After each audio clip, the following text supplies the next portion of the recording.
Hi, Dr. Yass here. I want to talk about a situation that arises for many people, substantial numbers of people, in fact, and it relates to their posture, and it is a direct reason why people will have lower back pain across the whole back, and it could even relate to people who have a tendency to have balance issues where they feel like they're falling forward just as they're walking. Let's say they end up building up momentum and they feel like they're going to fall forward. They have difficulty controlling themselves. And that is this idea of having a forward center of mass. This is a very, very common issue because of the fact that the primary reason for forward center of mass is because people's hip flexors and quads, the muscles in the front of the pelvis and the front of the thigh, are stronger than the gluteus maximus muscle, the butt muscle, and the hamstrings, the posterior thigh muscle. So what it does is, if a muscle is stronger than its opposing muscle, it's going to have a tendency to shorten. So when we look at the shortening of the psoas muscles, which attaches from the lumbar spine to the hip joint, or the rectus femoris portion of the quad, which attaches from the front of the pelvis to the thigh or to the knee, it has a tendency to start to pull the front of the pelvis forward. And what happens is you'll see that there's this increasing arching at the lower back. But what you'll also notice is that instead of having the ear directly over the ankle, at the hip, you're going to see this kind of movement forward of the torso. And so what you would do is, if you were to see a plumb line, which is a pure vertical line that should represent the ear being directly over the ankle joint, you would find that the ear is directly in front. So I kind of wanted to show this. Here is that plumb line. And what do you notice in this plumb line? The ear, the shoulder, the hip, the knee, and the ankle are all dead in alignment. That is perfect posture. But if you kind of notice this fellow here, you would see that if you were to take a plumb line down from his ear, it's actually all the way in front, kind of where the balls of the feet are, if not the toes. That's where you would see this vertical line going. So as a result, if this guy were to become paralyzed, what would you expect to happen? Would he fall backwards? No, he'd fall forwards, because his center of mass, all the weight of his body, is in front of his ankle. As a result of this, it says that something must be stopping him from falling forward. And oftentimes, it is the lower back muscles or the hamstring muscles that are overworking. And eventually, this can lead to pain. At the lower back is the most common place that people will have pain from a forward center of mass. The other thing is, from a functional standpoint, as you're walking, if you have mass in front of you, that mass will begin to pick up momentum as you walk, and it can make you feel like you're walking out of control, especially if you have weak muscles in the back, your butt muscles and hamstrings. It becomes harder and harder to slow yourself. So for there might be older people that are having this situation where they find that as they're walking, they're building up so much momentum that they begin to feel like they're going to fall forward out of control. So the presentation of a forward center of mass, again, is if we take this plumb line, you do not see the ear directly over the ankle. You see the ear more in line with either the balls of the feet or the toes. You may even see, as a postural deficit, an excess of arch at the lower back.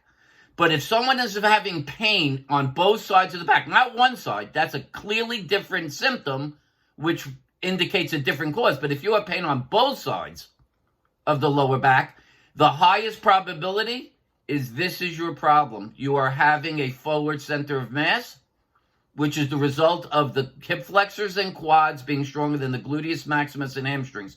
And the great news is it's easily resolvable by simply stretching the hip flexors and quads and strengthening the gluteus maximus and the hamstrings. Okay? So this idea of being too far forward leads to possible symptoms of lower back pain, but also functional deficits. It'll also make it just, if you, let's say you're a person that has to stand a lot for work, or there's some reason you have to stand. By having that forward center of mass, you're basically constantly trying to prevent yourself from falling forward. So your muscles become highly inefficient and you might fatigue much quicker. So if you're a person who says, you know what, I don't really have any pain, but boy, I can't stand for more than 2 to 3 minutes before I have to sit down, this could be a definite reason for that. You're just working so hard to stop yourself from falling forward that your muscles are overworking. They're highly inefficient, and it's going to make them fatigue quicker, so you have to sit down. So that's another possible functional deficit. But the good news is it's kind of easy just to confirm whether you're in this situation or not. Just have someone stand to the side of you and either take a picture or look at you and just try to imagine a straight line coming down from the ear and see if your ear is in line with your ankle. If it is, then you have great posture. But if you're more like this guy, and you can see, he kind of looks like he's angled forward, right? Watch this. For me to get him to stand upright, look how much I have to bend that picture to the side. Look how far forward he is. So this is a guy whose ear is in line with either the front of the foot or the balls of the feet. The balls of the feet or the toes. This is a guy who's got forward head posture, forward center of mass, probably has an increased arch here, and probably is having lower back pain and an inability to stand for any period of time.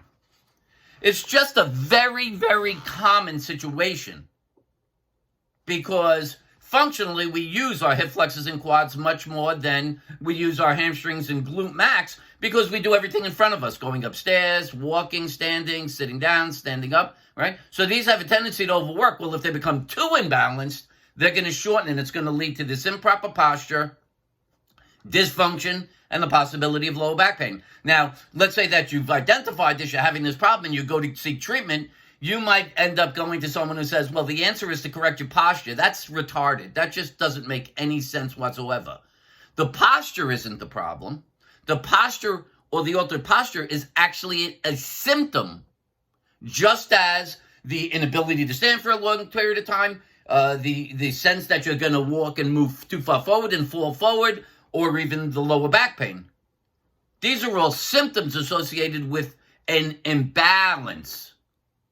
So the improper posture is not a cause, it's a symptom. Therefore, you cannot resolve the situation by addressing the symptom. You must address the cause. And this is where most things fall apart for people when they identify that they're having a problem.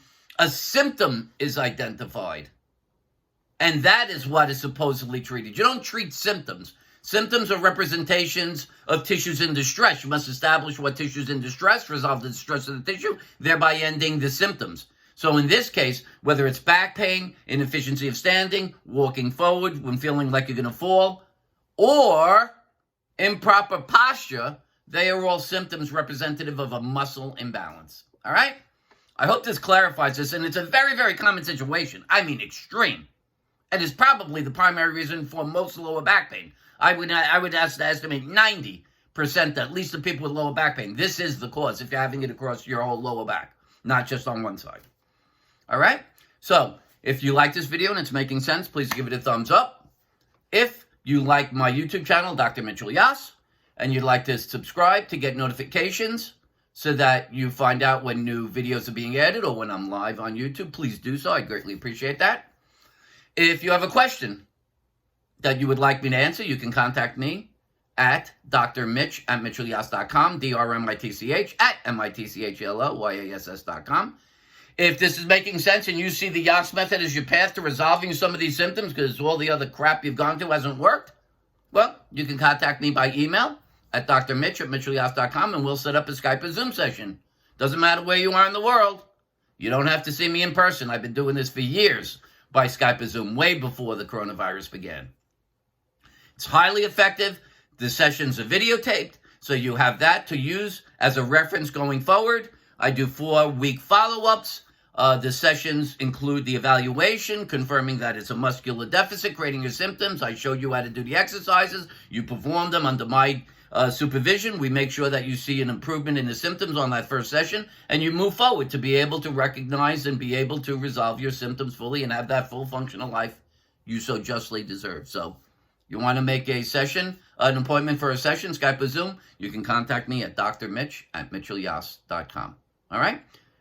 That's it for this one. I hope this makes sense to you. I love the responses I'm getting on my videos on my YouTube channel, and we are expanding awareness. That's the exciting part of this. More and more people are out there searching the internet, looking for the answers to their symptoms, and more coming to recognize the Yass method is the only true method for diagnosing and treating the cause of your symptoms, and it is clearly outside the medical establishment. Most pain is muscular. The medical system is incapable of identifying the muscular type of cause because it doesn't show up on diagnostic tests, and there is no medical practitioner educated or trained to identify muscular cause. You must go outside the medical system. That's where the Yass method lies, outside it. It's a method for diagnosing the cause of symptoms when confirmed to be muscular, which it is in more than 98% of cases. We can show you how to do the proper exercises, perform correctly, utilizing the correct concept of progressive resistance, which is not part of any type of curriculum, whether it's medical or fitness-based. This is something exclusive to the Yass method. So please reach out. Let's help you get that full function back and resolve your symptoms and just have the great quality of life that everyone deserves. All right? For now, Dr. Mitchell Yass, wishing you a pain-free, fully functional life. Bye-bye for now.